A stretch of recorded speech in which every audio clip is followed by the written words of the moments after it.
one of them, he won't know that he's lit at the second, and he suspects he hasn't lit.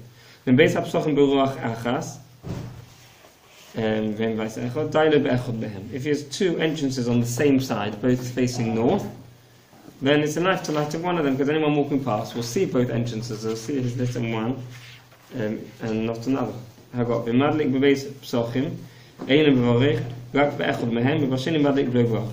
he lights the two entrances, then he only lights, he only makes a bracha at one of them, and the second one he lights without a bracha.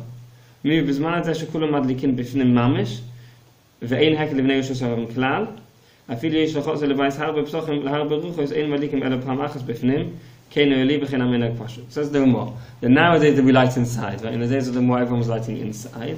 So then obviously you don't have to light, there's no problem of chashad because you're only lighting for the people indoors. There's no, you're not lighting at the Pesach Chotzer, so that you haven't got this problem of chashad, of suspicion. Nowadays when people do light outside, there's a machlokes between the poskim if there's this problem of chashad. Some poskim say that we go back to the original din of the Gemara, that there's a problem of chashad, and therefore if one has two entrances, one has to light at both of them. One with a bracha, one without a bracha. Other poskim say that seeing as lots of people nowadays still light inside, there's no chashad, because even if people don't see anything lit at the entrance of one side of the chotzer, they'll assume that you lit inside. Why is it so concerned that you're worried about the other person? Why? I was concerned about what the other person has done or hasn't done. The mitzvah's on your own thing. That's correct, but the idea of this mitzvah is persumenis, is to publicize it, to show the world about the mitzvah. So we want it to be clear that everyone's lighting. If someone walks past and sees, I'll tell you a story that happened actually. Happened nowadays, not long ago, 50 years ago, 40 years ago. Rav Shlomo Zalman Auerbach lived in Shari Chesed. He had two entrances to. He holds you light at the entrance of the chotzer nowadays, not indoors, right? And he had one main entrance. I don't remember the names of those. I think his main entrance is on Uzishkin, and he has another side entrance onto one of the other streets. And one of his neighbours, who I'm not sure if it was a religious neighbour, not so religious, I'm not sure, maybe traditional, asked him in the middle of Chanukah. She asked him, Rabbi, why is it that you're not lighting? Because he was only lighting on his main entrance and he wasn't lighting on the other one. She said, well, why aren't you lighting? It's Chanukah, why aren't you lighting Chanukah? So after that he started lighting also on the second entrance. We wanted to be clear, the whole idea is to publicize the miracle that happens. We wanted to be clear that everyone's lighting the menorah.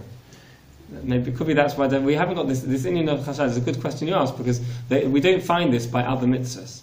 It's only by this mitzvah we have it. That's why I think it's tough because this mitzvah, the whole idea is to publicize it. The whole idea is to light for the public. Everyone should see the menorah. I wanted to be quite clear that everyone's lighting the menorah. Tough by this mitzvah, we have this. We wanted to be clear that everyone's lighting. I mean, the fact. Sorry. Without the Haggadah, without the Ramah, there's a Havamina we say two brachas. No, I don't know. Why the Haggadah have to come and say that? The Shulchan Aruch writes things very concisely. Often the Gemara adds things which just to explain, which the Shulchan Aruch agrees to. It's just because he wrote it concisely. If you look in the Beis Yosef, it could be it's written there. Beis Yosef wrote in more detail in his Pirush on the Torah. Right on the Torah, he has on the side the Beis Yosef. There he brings down the Rishonim and he elaborates more. The idea of the Shulchan Aruch was just a more shortened form of do this, don't do that, do this, don't do that. If you look at his original source, it's clear that you say bracha. I think so, yeah. I don't remember exactly what the Beis Yosef says, but usually when the more add things to explain things, you'll find it's also mentioned in the Beis Yosef. This is, to go back to what Michael was saying, is this is a unique holiday in the sense that if your windows don't face the chatzor, that your family actually doesn't see the candles burning if they're in the right place. It's actually for the outside. It's not even for your own home. Right. Yeah. You know, you're in your home and your windows don't face the chatzor. You won't see the candles burning other than the moment you light it. Right. And then when you go inside, right. It's entirely for external. Right. Yeah. Yeah, the inside, I think the way it's said before, if you can't do it for someone Nisa outside, so you're doing it for people inside. The real ikr is if you're able to do it outside. Right. Okay, let's move on. I think we'll skip on the Mishnah Berurah there. Let's move on to the next simon. So Tov Reish Ayin Beis. Zman Hadlokas Ner Chanukah. When should we light? Okay.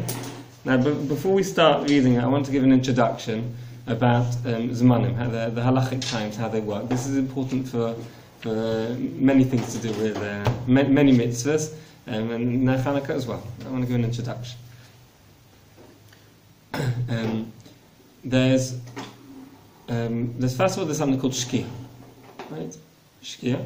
Then there's another time called Tzeis HaKoychavim, right? Shkia. We have shkia when the let's call it for the moment sunset. We'll see in a minute. It's not exactly sunset. And then we have Tzeis HaKoychavim when the stars come out. Okay. This period between shkia and Tzeis HaKoychavim is called Bein HaShmoshes, meaning it's a period of sophic. We're not sure is it day or night until shkia. Before shkia is considered daytime. Then we have an event that occurs called shkia. In a minute we're going to define it. After shkia it's now Bein HaShmoshes. It's now sophic yom, sophic laila. Not sure if it's day or night. Okay, the twilight period. And then afterwards we have Tzeis HaKoychavim. The stars come out and now it's night. Now it's called Vadai night. Okay, there are many mitzvahs that have to be done during the day. And some mitzvahs have to be done during the night. So the day mitzvahs have to be done during the day. We want to do before shkia, when it's definitely day, and not during the period of sophic, Bein HaShmoshes. And the periods of mitzvahs have to be done at night. We'd prefer to do them after Tzeis HaKoychavim when it's definitely night, not in this middle period, which is a sophic, Bein HaShmoshes. Okay. Now there's a machlokes. There's a few shittahs. We're going to concentrate on the two main opinions. Okay. There's two main opinions. When is shkia and when is Tzeis HaKoychavim. Okay. And the first opinion is the opinion of the Groh, the Vilna Gaon. This is the opinion of the Gaonim with Haigon and other Gaonim. Is that shkia is sunset, right? Halachic sunset. I'm going to tell you it's slightly different to the secular sunset.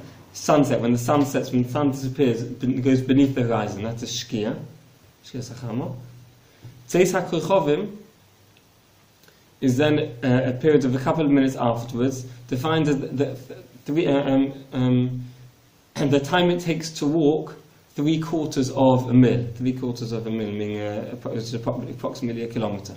There's a few different opinions of exactly how long that is. We're going to take the main opinion, which comes out to 13.5 minutes. Okay, so Bein HaShmoshes starts. It's daytime until the sun sets. At sunset, now for 13.5 minutes, it's a period called Bein HaShmoshes, which is sophic yom, sophic laila. It's this middle twilight period, which is it's halfway between day and night. Is this and then we have or anywhere? I'm going to talk about other places in a minute. And then we have, after that, we have Tzeis HaKoychavim, which is the stars have now come out. It's now possible to see 3 stars, and it's then nighttime. Okay, this is the first opinion. Okay. Now, I'm not sure the 13.5 minutes. You say sunset, then there's a period of time to shkia, and there's a period of time to sunset is shkia. Sunset is shkia. Okay. Then we have a period of time between shkia and Tzeis HaKoychavim, which is called Bein HaShmoshes. Okay. Is there a difference between Bein HaShmoshes and Bein HaRabayim? Are they? No, Bein HaRabayim is something else. Okay. Okay. So. I was going to tell you first. First of all, what's the difference? Let's just talk as a side point now. What halachic sunset is slightly different to the secular sunset, because if you look at the sunset in the papers, the secular sunset, they define sunset as when the middle of the sun crosses the horizon. Right? If this is the ball of the sun and this is the horizon, sunset. The secular sunset is like this: when the middle of the sun, middle of the ball of the sun is on the horizon. Sunrise is the same. The middle of the ball of the sun. Whereas halachically, it's defined as when sunrise, it's when the first part of the sun comes above the horizon. That's already sunrise. And sunset, when it's going down, is when the last part of the sun disappears beneath the horizon. Okay? So if you're in a place where you can't find out the halachic sunset, nowadays you can on the internet you can find anything. But if all you have is a secular paper, you have to allow for about a 2-minute difference. Right? Our sunrise, halachic sunrise, will be about 2 minutes before the secular sunrise, because a sunrise for us is when the sun starts peeking out, not when it's halfway, and our sunset will be about 2 minutes after the secular sunrise. Okay, so this is the first opinion. Shkia is when the sun sets, when the sun sets, and Tzeis HaKoychavim will be 13.5 minutes after. Okay, now what you asked, is it the So same everywhere in it's the first moment when you cannot see the sun, is a halacha sunset. That's correct. Right. That's correct. And that's right now we're on the Magen, on the Gra. That's correct. Right. And just to explain, because you asked, is this for everywhere in the world? Okay. This 13.5 minutes, obviously, what we're measuring here is the amount of light. We want to know when can we see stars. When can we see stars depends on how much light is still visible, right? Now that's obviously not going to be the same everywhere you are in the world. Depends where you are in the world. Also, it's not going to be the same every day of the year, right? This 13.5 minutes is defined is based on the equinox, the spring and autumnal equinox. That's when it's 13.5 minutes. We have to adapt it for different periods of the year. Right? So in the middle of the summer, it's going to be quite a bit longer than that. Also, in the middle of the winter, it's also going to be a little bit longer. The equinox is actually the period when the night disappears fastest. The period when night sets quickest is actually at the time of the equinox. Both Right? equinoxes. That's when the sun. If you imagine, if this is the horizon, right? You want to know how much, how light it is, right? It's going to depend on how far beneath the horizon the sun is, right? The lower down it is, the less light will be above into the world. What's going to affect how quickly it gets dark is how straight the sun is when it sets, right? If the sun sets in this direction, right, then it's going to take a long time for the sun to get low down, and there's still going to be a lot of visible light. If the sun sets straight, right, then it's going to get dark much quicker. Right? The straightest it's going to set wherever you are in the world, the straightest it will set, even if it's not exactly straight, right? But the straightest it's going to set is going to be on the equinox. That's the straightest it's going to set, which is why it's going to get darkest quicker in the equinox, right? In March and September, right? Whereas in the winter it's more of an angle, the middle of the winter, and the middle of the summer it's going to be even more of an angle. Okay, so the longest period is going to be the middle of the summer. Okay, so we're going to adapt it for the time of the year, and also it has to also be adapted for where you are in the world. Right, the further north you are, south, the further you are away from the equator, obviously it's also going to take longer to get dark. Which is why here in Israel it gets dark quicker than in England or in North America, Alaska, right? Canada, right? Okay. So that's the first opinion, right? The second opinion is known as Rabbeinu Tam, right? Rabbeinu Tam holds that when sun sets, it's still day, right? Even 13.5 minutes after sun sets, when according to the Gur it's already night time, according to Rabbeinu Tam it's still daytime. Vadai day, it's definitely day. When does this Bein Hashmoshes, this Sophic period kick in? It kicks in 58.5 minutes after sunset. Right? Everyone's familiar with the 72 probably, right? 72 minutes after sunset is night time according to Rabbeinu Tam. That's Tzeis HaKochavim. And 13.5 minutes before that is this Bein Hashmoshes period, which takes us to 58.5. So we have sunset. Sunset's 58, and it's still daytime, Vadai day. Then 58.5 minutes later, it's now Bein Hashmoshes starts. We now have the 13.5 minute Bein Hashmoshes, and then you have Tzeis HaKochavim, which is night time. So according to everyone, you have this 13.5 minutes, which is Bein Hashmoshes. The question is, when is this 13.5 minute period? According to the Gur, according to the Goinim, it's from sunset for 13.5 minutes, and then we define it as Tzeis HaKochavim. According to Rabbeinu Tam, all that period is still daytime, and the 13.5 minute period is between 58.5 and 72 minutes after sunset. That's when we have this Bein Hashmoshes period, which is Sophic line. Okay, that's clear?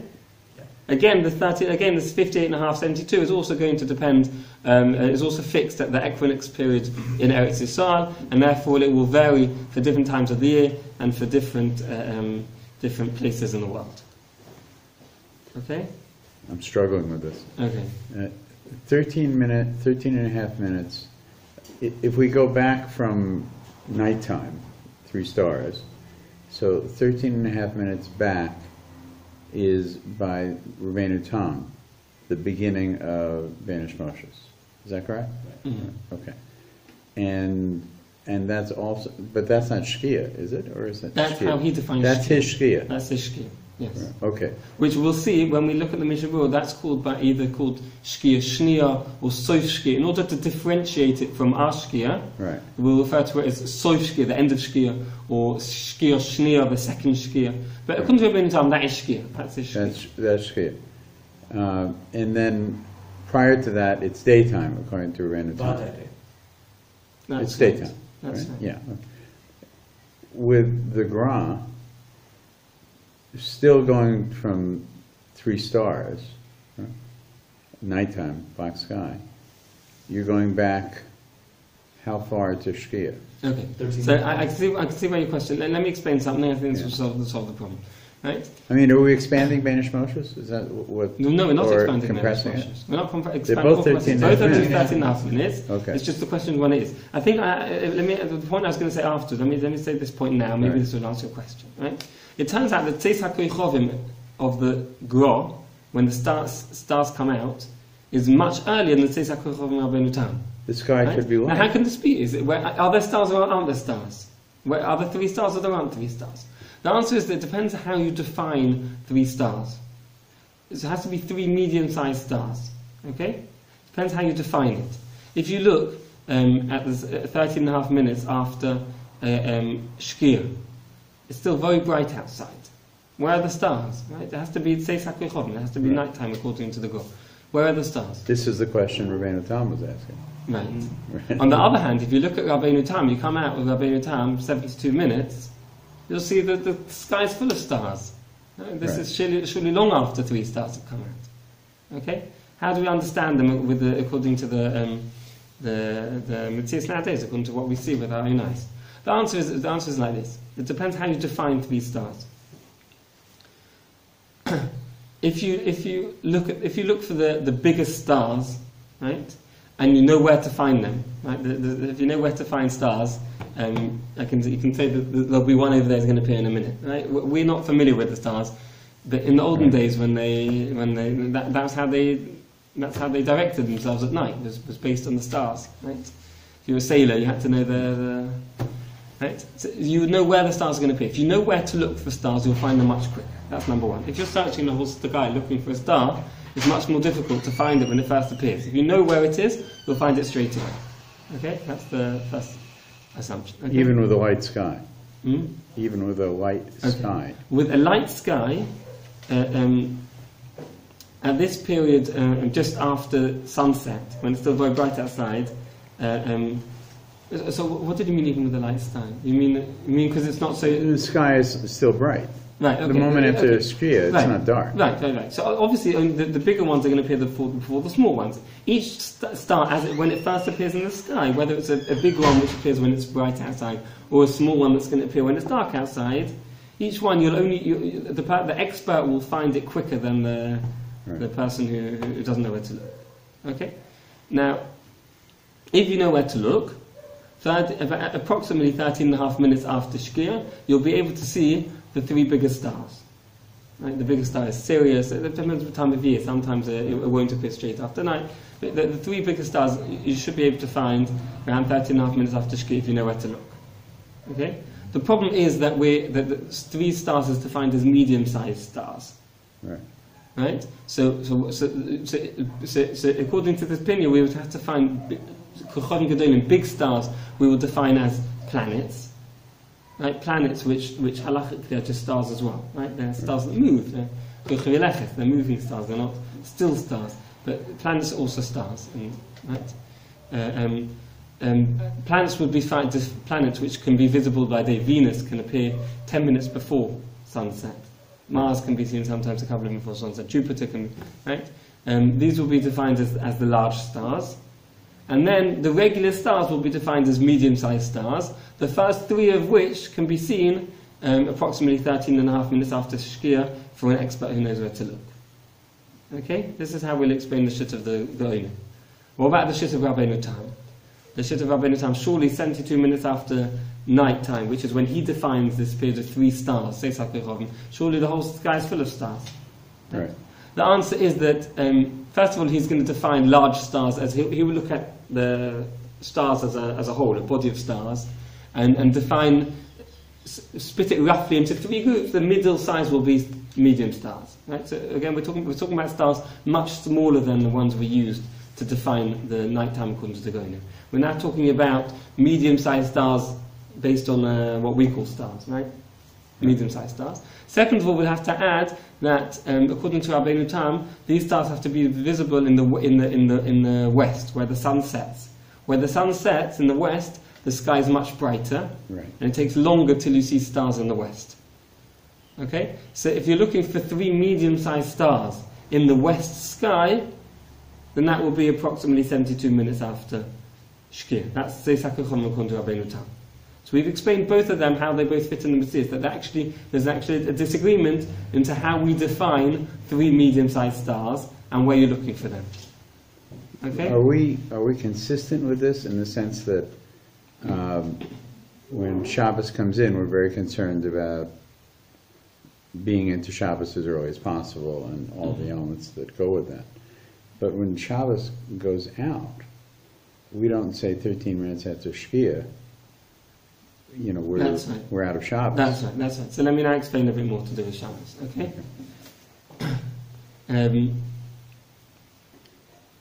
Okay. In Europe, if we go back a few hundred years, okay, the way they calculated it seems, is they looked for three stars, okay, and then they worked back 13.5 minutes before that was Shkia. Right? This was actually a third opinion. I said I'm going to take two opinions of the Goyim Rabbeinu Tam. There are more opinions than that. Right. Okay, there are a number of other opinions.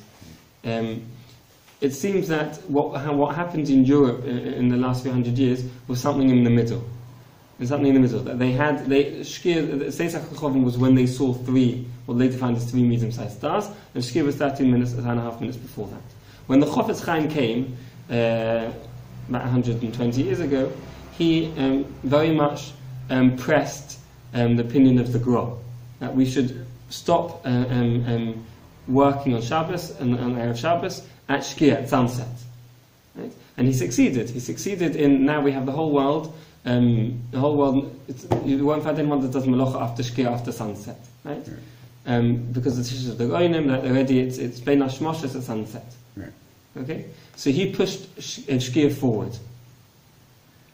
Zeis HaKachom in Motzei Shabbos was left at where it was before that, which is when we see what looks to us like three medium-sized stars, which is something like, in Eretz Yisrael, it's about 30-35 minutes after, possibly in the middle of summer, even up to 40 minutes after Shkia. Okay, so we have this extra period, which also allows for something on Shabbos, which is also known as Tosefes Shabbos. On Shabbos, there's actually an Indian to actually add on a bit longer. Right. Okay, so that's why we have in this Bein HaShmoshes period on Shabbos is slightly longer, because of these two reasons. Because we have Tosefes Shabbos, and also because, like I said, that we take Zeis HaKachom as when we see three, what we look to us like three medium-sized stars, but we're taking the beginning of Bein HaShmoshes as sunset, which is the shit of the Gra. You'll find some people who are machmir for Rabbeinu Tam for the 72-minute period on Motzei Shabbos. I'll be machmir for that. The Satmar Chasidus and Sons treat it really as Ikar Adin. For them, the main opinion is Rabbeinu Tam. The rest of the world, the main opinion is the Gra. They treat the main opinion as Rabbeinu Tam. For the incoming of Shabbos as well? For the incoming on Shabbos, I don't think they do Malacha after Shkia. But they treat, for them, it's their Chumrah. Like for us, Rabbeinu Tam is a Chumrah. For them, their Chumrah is Shkia. Their main, they treat the main Halacha like Rabbeinu Tam. Right. They treat the main Halacha as Rabbeinu Tam. Right? If you go to Sons, Kiryat Sons in Netanya, right, even the Ashkenaz minion there, on Motzei Shabbos, won't daven Ma'ariv before Zeis HaKachom. Right. Even the Ashkenaz minion aren't allowed to daven before Ma'ariv before Zeis HaKachom. Right? They treat that as the main Halacha like Rabbeinu Tam. Okay. Now, just to finish off the introduction, and then we'll end it at quarter to 2, is that even though now the vast majority of the world hold like the Vilna Gaon, like the Gra, which was actually the doing of the Chofetz Chaim, the Mishnah Berurah was the one who pushed this. If we go back 500 years to the time of the Shulchan Aruch and the Ramah, right, we'll see that the Shulchan Aruch and the Ramah both hold like Rabbeinu Tam. Okay? Not just this, the Shulchan Aruch. When was the Gra? The Gra was 200 years after the Shulchan Aruch Lamor. The Gra was born in 1720. But Right. Rabbeinu Tam they could hold by because they had him. They Right. didn't have the sheet of the Gra. That's right. That's right. And there were Gaonim who many years before that, hundreds of years before that, who held this way. However, their tshuvas were not so available. Most of the Rishonim held like Rabbeinu Tam. There was actually in the time of the Rishonim, and the main shitta and the main shinta competition with shitta of Rabbeinu Tam in the time of the Rishonim was the shitta of the Ureim, another shitta which I don't want to go into to confuse things. But most Rishonim held like Rabbeinu Tam. And that's why the Shulchan Aruch Lamor held like Rabbeinu Tam as well. Okay? So every time we read the Shulchan Aruch Lamor, whether we're learning Hilchos Shabbos or Hilchos CHANUKAH, anything to do with Zmanim, one always has to bear in mind that the Shulchan Aruch Lamor are going to be talking about Shittas of Rabbeinu Tam, whereas we're going to have to adapt it to what we do nowadays, which is the Shitta of the Goinim, or the Gra. So they were talking about Rabbeinu Tam at the beginning of the day as well as, or at the What we talked about just now is well? only the end of the day. We've only talked about now the end of the day. Sorry, what I meant was, we talk about the way we hold is we hold by the Gra at Shkia and by Rabbeinu Tam So what did they hold by? for the 3 stars at the end of No, Shabbos. we're not holding like Rabbeinu Tam within Shabbos. No. Before Rabbeinu Tam, before... We don't hold the 13 minutes after Shkia. We're out of Shabbos. That's right. So that's what I said. That we have for after the end of Shabbos, we take the end of Shabbos as somewhere in the middle, which is when it looks comfortably to us like the 3 visible stars. Okay. Again, that's not Rabbeinu Tam. Rabbeinu Tam will be 72 minutes after, Okay. which again you'd adapt it according to So the we're time. like 58 minutes after Shkia, something like that. Is that what we're? No. I said our one ranges here in Eretz Yisrael. Yeah. I think it ranges from 33 to 41. What's the Shabbos? 33 to 41 from From Shkia. Shkia. Right. Right. This is long before Rabbeinu Tam. Rabbeinu Tam will be 72 minutes at the time of the equinox, Right. which in the middle of the summer will be much more than that. Could be 80, But more longer, 85. But are we doing this for the mitzvah of Tosfos Shabbos? So I said that's based on 2 things. It's based on number one, because to rely on these 3 stars of the Goinim, when it's only, you can only just about see them, only if you're an expert, you know exactly where to look, and they really are the largest stars. It's just we're going to define them as medium-sized because we have the planets before that, which might be defined as large. We're not convinced that that's really Teis HaKoychovim. When We're did not the convinced. students of the Gra Sorry? believe? When did the students of the Gra begin the malachas of the weekday, or say Marav? When did Talmidei go? I don't know. If we have a luach zamanim from their day. I don't know if we know exactly when they did. I'd go the other way around. Okay, so When we're not convinced that it says Hakoychovim. So for Marav during the week, it's okay. That's enough. You can rely on the Right. earlier time. When it comes to Shabbos, which is Chayve Krisus, which is very Right. it's a deraisa and it's very strict. So we're not convinced that that's called says Hakoychovim. So Got it. because of that, we do it later. We Okay. do it at between 33 and 41. Then we're convinced there are now 3, what we can call 3 medium-sized stars are visible. Okay? We're not going to be machmir Rabbeinu Tam, which is waiting to see those 3 medium-sized stars Right. in the western sky. That we're not machmir for. Right. Okay? Before the Gra, when did the Shulchan Aruch light candles? Okay, so that we're going to talk about. Start with tomorrow. How this fits into candlelighting, we'll start with tomorrow. Now, I just wanted to be clear. Tomorrow at the beginning of the shir, I'm going to start. I'll summarize again the 2 shitters, and then on the basis of that, we'll then launch into the Shulchan Aruch.